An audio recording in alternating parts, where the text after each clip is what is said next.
महत्वाचा प्रश्न आहे।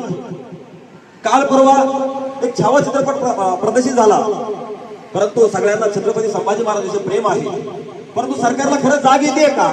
अभ्यासक्रमामध्ये छत्रपती संभाजी महाराज आहेत का? हा देखील फार मोठा प्रश्न आहे। जर अभ्यासक्रमात छत्रपती संभाजी महाराज आणले तर लहानपणापासून आमच्या विद्यार्थ्याला समजेल की छत्रपती संभाजी महाराजांचा हा पराक्रम होता। फक्त आमच्या छत्रपती शिवाजी महाराज चौकीच्या इतिहासापुरते मर्यादित ठेवले सरकारनं आणि तेवढ्या पुरतच नॉलेज फक्त आमच्या विद्यार्थ्याला मिळतं। नंतर थोडंफार इतिहासामध्ये कुठेतरी त्यांचा मजकूर आलेला आहे, त्याच्या पलीकडे छत्रपती शिवाजी महाराज शालेय अभ्यासक्रमामध्ये दाखवले गेले नाही। हाही मात्र फार मोठा आपलं दुर्दैव आहे। खरं तर आपल्या छत्रपती शिवाजी महाराजांचे पाश्चिमात्य देशांनी अनुकरण केलं, तिकडच्या अभ्यासक्रमामध्ये त्यांचे पाठ ठेवले, परंतु आपल्या इथल्या सरकारला किंवा आपण आपल्या इथल्या पाठ्यपुस्तकाच्या विभागातील अधिकाऱ्यांना त्याची मात्र थोडीही जाग येत नाही किंवा महाराजांची प्रेरणा त्यांच्या मनामध्ये येत नाही असं मला वाटतं।